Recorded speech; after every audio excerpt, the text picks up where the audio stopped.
Now, the death of Ifunanya Nwangene at just 26 has shocked many, not only because she was a young, talented voice known to the world, but because her death has raised urgent questions about snakebite, emergency response, and healthcare preparedness, especially in a country like Nigeria.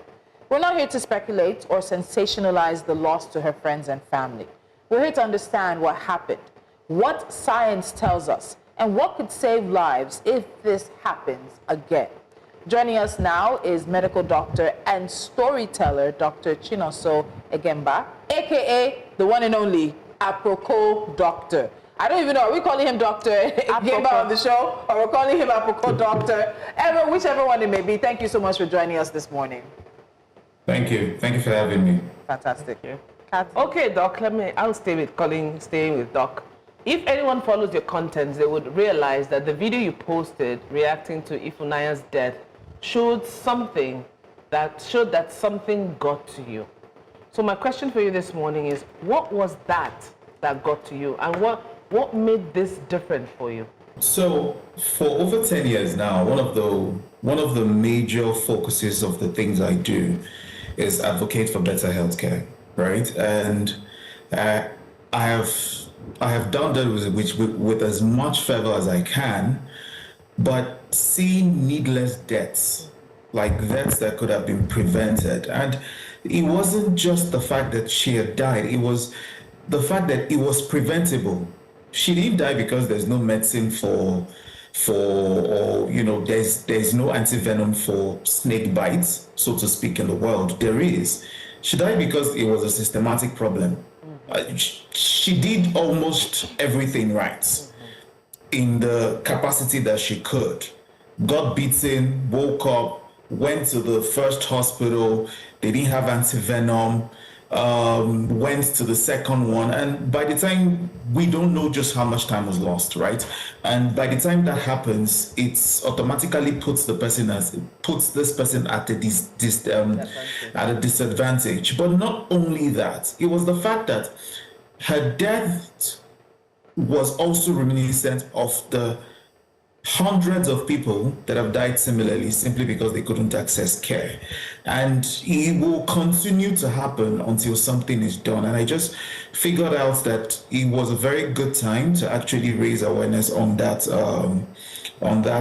issue. If my emotions, got into it, I think that was expected. We're just tired of voicing out issues that should have been solved during the generations of our fathers, and if we don't do anything, it might even spill over to the next generation. Yeah. Well, thank you so much, Dr. Aproko Doctor. We'll all follow the story. The initial report says she went to 2 hospitals. Of course, neither of them had antivenom. Before they went to the Federal Medical Center in Jabi, where she passed. And they released a statement saying they did attempt to stabilize and treat her, but found out that she had developed severe neurotoxic complications from the bite. Now, as a matter of information for every other person, because there is nothing we can do to bring the young lady back, but moving forward, we can take precautions, we can learn a little more. So what factors define the severity of a snake bite? What's like the window that anybody has, so that if this happens again or around us, we can know how to react? So usually it depends on the kind of snake, first of all. If you're dealing with cobras or you're dealing with black mambas, those ones have the kind of venom that is referred to as neurotoxic.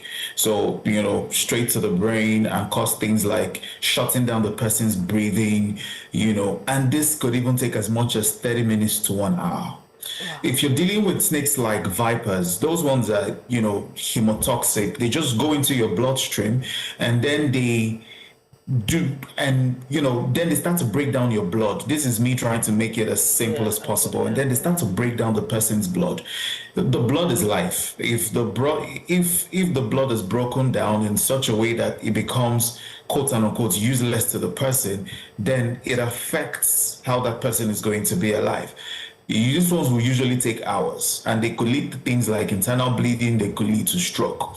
You also need to take into consideration how much venom was injected, was injected in this person, which means that the size of the snake is also very important, right? If it's a big snake, there are chances that a much larger amount of venom has been injected into the person. You also need to look at things like, but this is just speculation.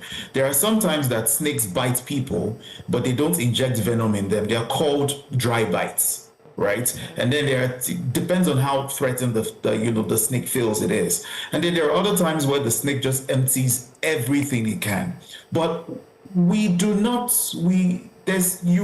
can't look at a snake bite and immediately start to judge, oh, I think it's a dry bite, or I think it's a full bite or a wet bite. The most important thing is at that particular point, you're now dependent on the system's ability to save you, which means the availability of antivenom very close to you. One thing that happened in Ifunanya's case was that, according to some reports, allegedly, that she had a 500-meter sprint trying to get to the hospital. And in a case that's understandable, I mean, I've just been bitten by a snake. I've been to one hospital. They say they don't have antivenom. I really can't wait for the Uber or the cab to come near me. This is somebody that should have been in an ambulance. Yeah. The problem is when you run or panic, blood, what now happens is that you spread this venom faster through your system because your heart is beating fast. It's spreading blood around your body. The venom is already injected into your bloodstream. The faster it goes around your body, the faster it can kill that person. Wow. I actually must say, I'm learning a lot, but would actually love for you to, go a little bit deeper, because in as much as you did say that so many people have died from snake bites, people can also survive snake bites, but there's also the injuries and complications that come with the bite. So what are some common medical complications associated with this? So, one of the most common complications, or the worst complication that can come out of a snake bite is death, and this happened in the case of Ifunanya Nwangene. Now, there are some times when that particular bite can be localized, and let's say it's it's on the arm, and then the tissue around the arm starts to die, right? These people who survive that kind of bite eventually probably would need that particular arm or hand cut off in order to save themselves, because when the tissue dies, it becomes necrotic. It could get gangrenous, and then infection could spread around the body. But that's just for the local ones, the parts where the venom is localized. In parts where it is spread around the body, which I talked about, the neurotoxic one, is where the person's breathing could just stop, because it could go to the brain, affect the brain's ability to send impulses down the body, and a lot of things could happen. Paralysis could happen, right? There are some other cases where somebody develops kidney injury, kidney failure, because let's say this person has a clot, and from the venom, the clot goes around the body, goes to the kidneys, affects it, injures the kidneys. That person might require dialysis. In some cases, this person might, recover enough to be able to retain a function of their kidney.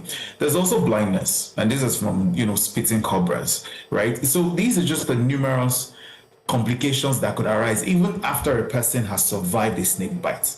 So a person can survive a snake bite, and there is a possibility that they are going to live with lifelong complications if nothing is done immediately.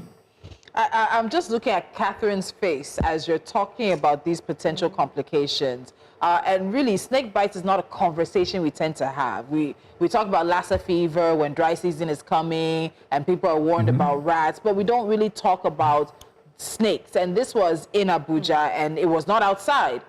She was woken up in the middle of the night or in the early morning by a bite on her leg. The snake had entered into the compound, entered into the house, entered into her room. And I don't know how many people know, we'll put the slide back up, but Nigeria is home to at least 18 known venomous snake species. And 12 of those 18 are classified as highly venomous and dangerous to humans. And the most dangerous one that causes about 95% of fatal snake bites are the West African the West African carpet viper, the puff adder, and the black-necked spitting cobra, which you mentioned, of course, that can even lead to blindness. And I've often heard that doctors need to know the type of snake that bit you to be able to administer the right anti-venom. But here in Nigeria, the video you had posted, you talked about the fact that there's a specific anti-venom developed for Nigeria, for West Africa, because it's also a West African sort of conversation, and that's called Equitab. So how does Equitab address almost all of these types of venom? And when I was looking into this, we'll talk about the importation of that, but this Equitab is supposed to cover almost every type of venomous snake in Nigeria. Can you tell us about that? So yes, the Equitab plus ICP, that's the full name of the antivenom, is what is known as a polyvalent venom. Now, it is designed to work against the venom of at least the 3 most dangerous snakes, so the carpet viper, the puff adder, and the spitting cobra. When you have this type of polyvalent venom, what it does, antivenom, what it does is that it removes the guesswork. Most people cannot remember the kind of snake that bits them. Yeah. Because they're usually panicking. This is a place where things happen, right? Also, the possibility of the snake coming into her room and biting her is a strong possibility that we all must deal with. We must not assume that this just happens in the rural areas. The possibility of it happening in the rural areas is high. But that does not take out the fact that the possibility of it happening even in well-developed cities is also high. There's this popular program on that I grew up watching called Snakes in the City. I mean, it was situated in Johannesburg. There's this particular guy that just goes around, people having complaints about snakes in their compounds, and then he's catching them. And this is in a city that is as developed as Johannesburg. How much more Abuja, how much more Lagos, how much more other cities in the world. So snakes in a city is actually something that we should deal with, right? Now, that's why this polyvalent venom, which is the Equitab, is supposed to remove the guesswork. Because at the time when you're with a patient, you can't be asking what kind of snake bit you, what's the color, this person has been bitten, they're developing symptoms. Now, it will cover at least 95% probability of what bit you, which is why it's very important that we have this particular polyvalent antivenom situated across all the primary healthcare centers in Nigeria, so that it's easy to get them. We don't know the distance she had to travel in order to get that polyvalent antivenom. But imagine if the primary healthcare center close to her already had it. We would probably be having a different conversation today. But let's talk about cost, because we'll talk about the system in just a moment. I saw an interview by the medical director of the Snakebite Hospital and Research Center in Kaltungo, one of the ones that we have in Gombe State. I want to say Gombe Snake, Dr. Nicholas Amani, and he said that the anti-snake venom is scarce and it costs as much as 250,000 naira. Aproko Doctor, how much do you want to spend? How many anti-venom vials do we want to put in primary healthcare centers across Nigeria? Why does it cost 250,000 naira? I believe that is one of the first questions that we should start asking. One of the reasons, especially when you look at economics, is one of the reasons something costs that much is probably because we've not found a way to locally produce it, right? And this is very important to us. If we're going to deliver healthcare to a large number of people, we should put our thinking caps on and be able to ensure that a large number of people, we can produce that in a large number. The reason it's expensive is probably because we're outsourcing so many things. So yes, we can talk about the costs, but let's also look at the way to ensure that that cost is actually reduced. We shouldn't be dying from snake bites in 2026. This is where the world is moving on to different things, and simple things like snake bites are killing us. Now, we're talking about Ifunanya in this case. How about the numerous people that never made it to the news? Yeah. Who are in, rural areas? None of them make it to the news. We're having this conversation because one made it to the news, and we shouldn't have to wait for something to happen to somebody popular before we start to treat that particular condition serious. It's almost as if we're having what is called a car crash issue in in our mentality when it has to do with healthcare. There's something I usually talk about, which is called the black box thinking, right? When a plane crashes, everybody comes around to ensure that they investigate every single thing as to why that plane crashed. Unfortunately, it is looking like just the reason that investigation happens is so that they prevent the next One, yes. crash, which is why planes are seen as one of the safest ways. But it looks like as if rather than investigating the cause of death in everybody, investigating it up to the minutest detail, we're more interested in covering our bases and having press releases. No, what led to her death? What were the particular factors that led to her death? Okay, it's cost. It's expensive. Why is it expensive? What can we do to reduce the expense so that the next person doesn't die from this? That's my question actually is based on what you've just said. I see your frustration with it. It can't be easy being a medical practitioner in Nigeria. But let's talk about the issues that Ifunanya's death has raised about emergency response and treatment. Now, we know that the Federal Medical Center in Jabi, they say she was given an antivenom. It goes beyond them. So let's look at India for a moment. India is the country with the highest number of snake bites and deaths from snake bites per year. And Nigeria is considered a hotspot. Now, what is the fact that Nigeria has to import most of its antivenom from India, the UK, and South Africa? What does that tell us, Doctor? It simply just tells us that we've outsourced our survival.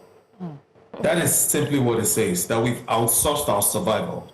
Now, imagine if we have a supply chain issue. There's a flight ban, for instance, or there's a global shortage, for instance. It means that many Nigerians are going to die. Now, importing is also part of the reasons that it is expensive. The average peasant farmer, for instance, who is at risk, cannot afford to buy imported vials that's priced in dollars and pounds, right? Now, we have the snakes here. We have the victims here. We have the scientists here. We should be investing. We should be investing in ensuring that these solutions are produced locally.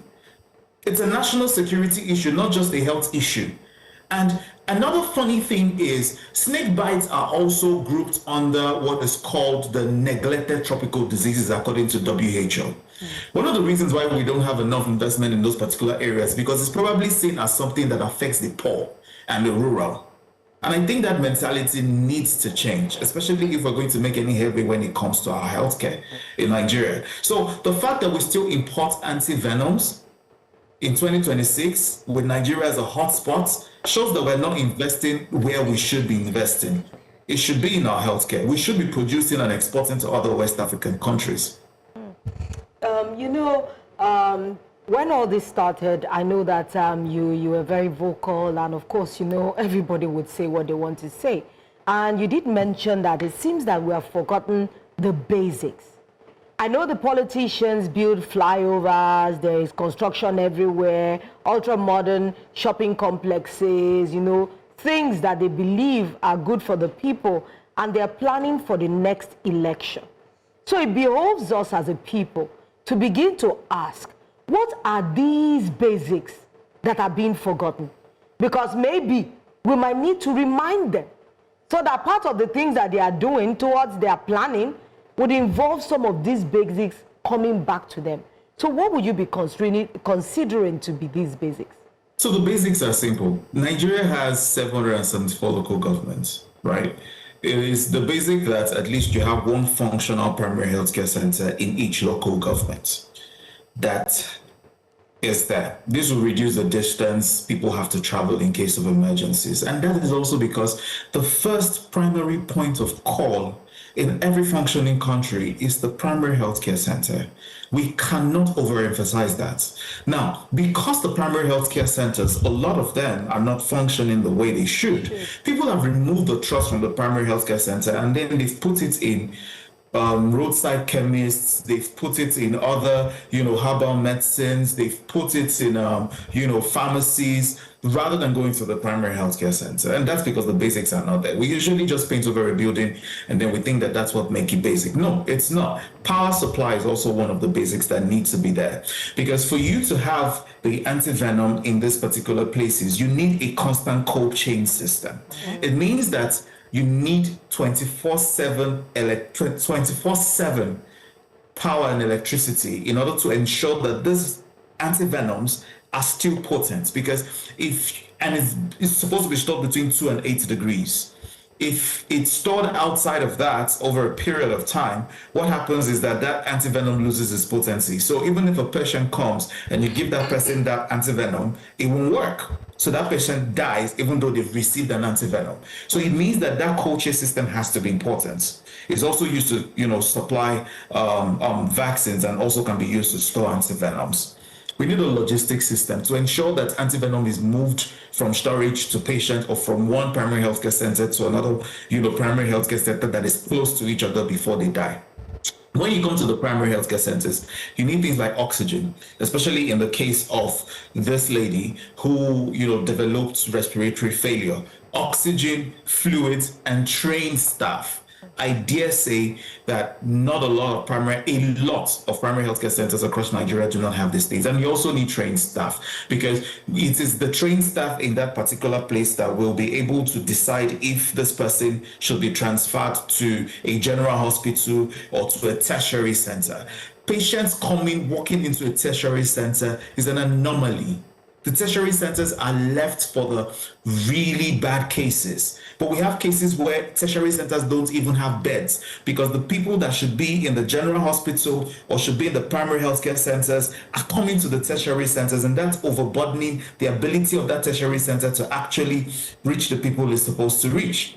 So we've neglected the basics, which is the primary healthcare center. And the primary healthcare center is actually supposed to be under the runnership of the local government chairman. So it's the basics are not hard. Just equip the primary care centers to standard, so to speak.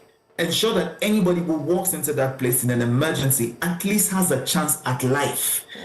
Just give me a fighting chance. I don't know where I will be tomorrow. We think, once we have a health emergency, fly out of the country. How many people can afford that? Very important.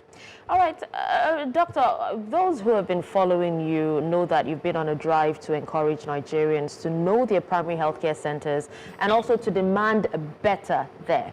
Now, you've been to a few states on this. Are the people responsive, or because we've been responsible for ourselves for so long, so it's almost like we don't even see these primary healthcare centers? What do you say? I'd say it is slow progress, but people have learned helplessness. They have deep apathy. They just don't care about these things anymore. They just assume that the primary healthcare centers has no drugs, so they just go straight to the chemist or go somewhere else.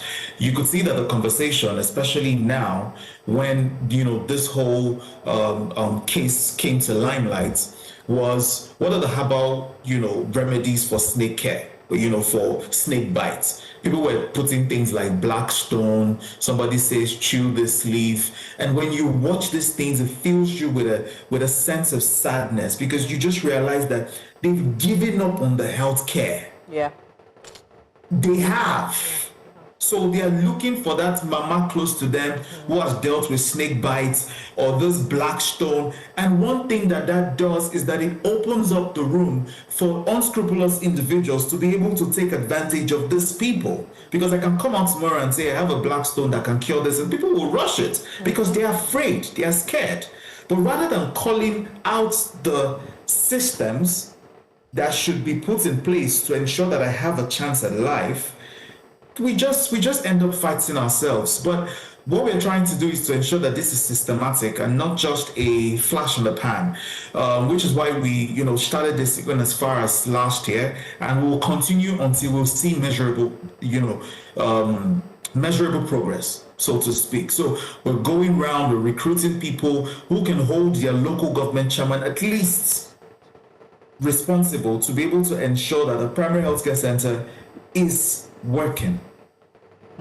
Okay, so I have been to primary healthcare centers where, and I'm sure you've seen the videos, where people are sharing one scissors, two pregnant women.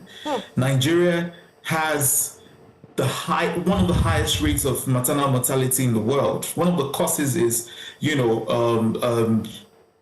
infections after childbirth. Yeah. If you're sharing materials, come on. Come on. Aproko Doctor, so snake bites are often described as medical emergencies. I can see your frustration and your anger, but in terms of the outcomes associated with snake bites, it depends heavily on how fast and how well help arrives. And because of this conversation, people are asking questions.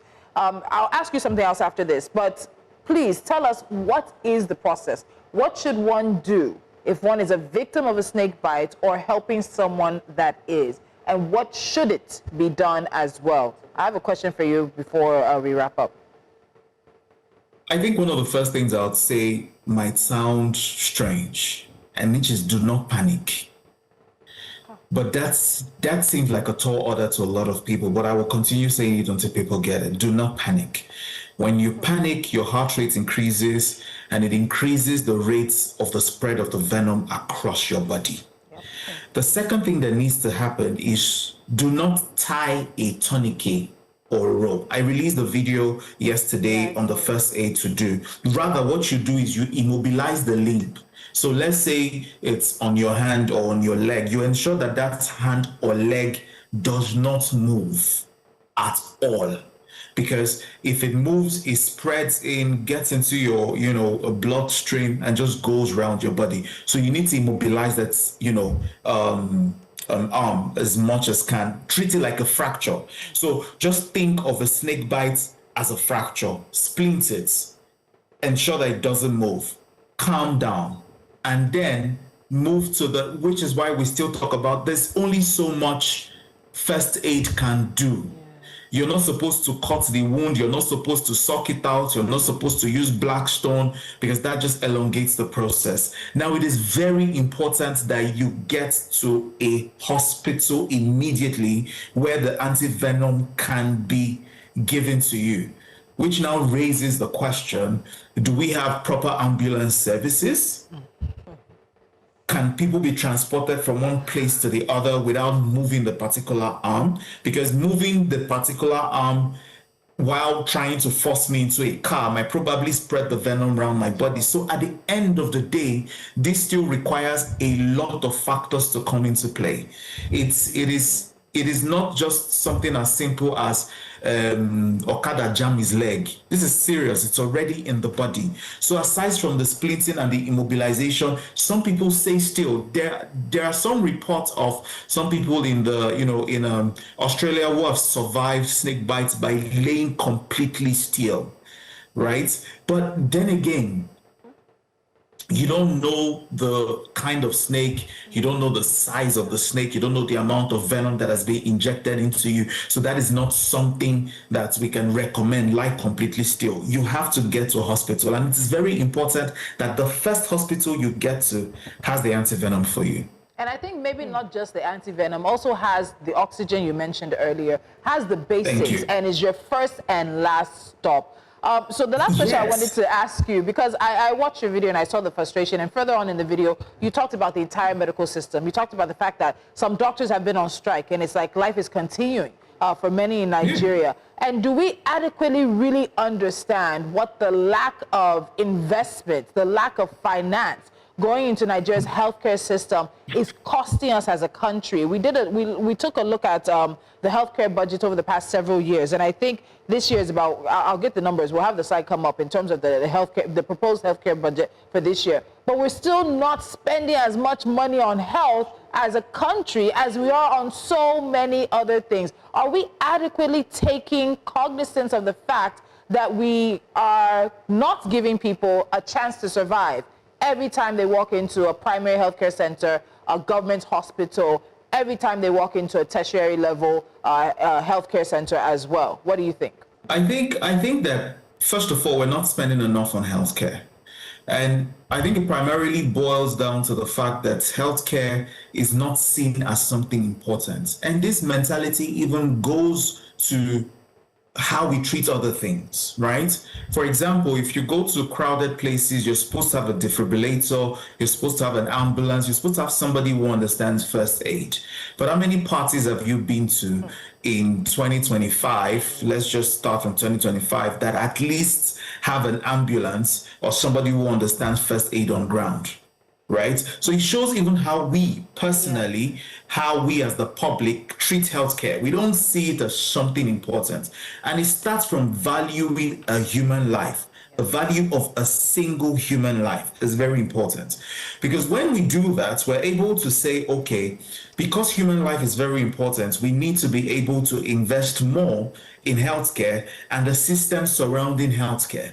But we would rather invest, when I hear about the things that we spend on income that, on expenses that are recurring, we're spending it on brand new cars. Every year or every 2 years, somebody is renewing their car. I'm like, these are not the things. We need to start inculcating or awakening the Nigerian public to understand that whatever money is wasted on expenses is stealing from your life, so to speak. And until that consciousness is put in us, the people will not wake up to understand that this is my right. There's something called the universal health care. It means that every person has the right to getting world-class health care without going broke. How can we do that here in Nigeria? That's one. Until the people demand for proper health care, the people in power will not think that it gives them quote and unquote points for re-election. Right? Because we focus on other things. Oh, I'm going to build flyover. Oh, look at the work that I've done. And they start pointing to stadiums, hotels, flyovers. And I'm like, no, these are not the things that keep people alive to vote you the next time. And it is that mindset. We want the spectacular rather than the important things. And I think we need to shift our focus from things that are just spectacular and are not solving or, adding anything, and treating it like our own personal money. If you're broke, for instance, where do you spend your money? Do you spend it on a flashy new dress, or do you spend it on ensuring that your family survives at least for the next 3 months? That is how we think normally as human beings. But then when it comes to government, we just assume, oh, it's everybody's money. Don't worry, when this one finishes, another one is going to come. And we just spend it lavishly. And the places, for instance, we're still importing antivenoms. What are the other things that we're not, producing locally? Vaccines, for instance. We have too much of a population to be able to import some of these things and depend on. Something happened recently, permits me to digress. Something happened immediately after I released that video, and a lot of Nigerians were reaching out to me and say, oh, can we crowdfund and buy antivenoms and stock it in our primary healthcare centers? And I told them blatantly, no, it's not every problem that we should, quote and unquote, crowdfund our way out of. Yes. This is a systemic problem, and you cannot NGO your way out of it. It takes the government taking responsibility for the life of its people to ensure that we, you know what? I think at this point, it's just going to become a broken gong. So I'll probably just wait for your next question. It's not. It's okay. I mean, because every one of us on this table resonates with every shade of emotion that you have shown us today. We can resonate with it completely. And it is not funny. We thank you, Dr. Chinoso Egemba, also known as Aproko Doctor. Thank you so much for joining us this morning, because it's a conversation that we needed to have. And sometimes we need these reminders to understand what's in front of us and to know what we should demand as individuals and as citizens of this country. It's sad that it takes the death of Ifunanya to talk about the things that we need to talk about. and may this tragedy not befall us in the future, and may it not go in vain. We hope that the relevant authorities, will sit up and do the needful. Thank you so much again for being part of Jasiri this morning, Doc. Thank you. Thank you.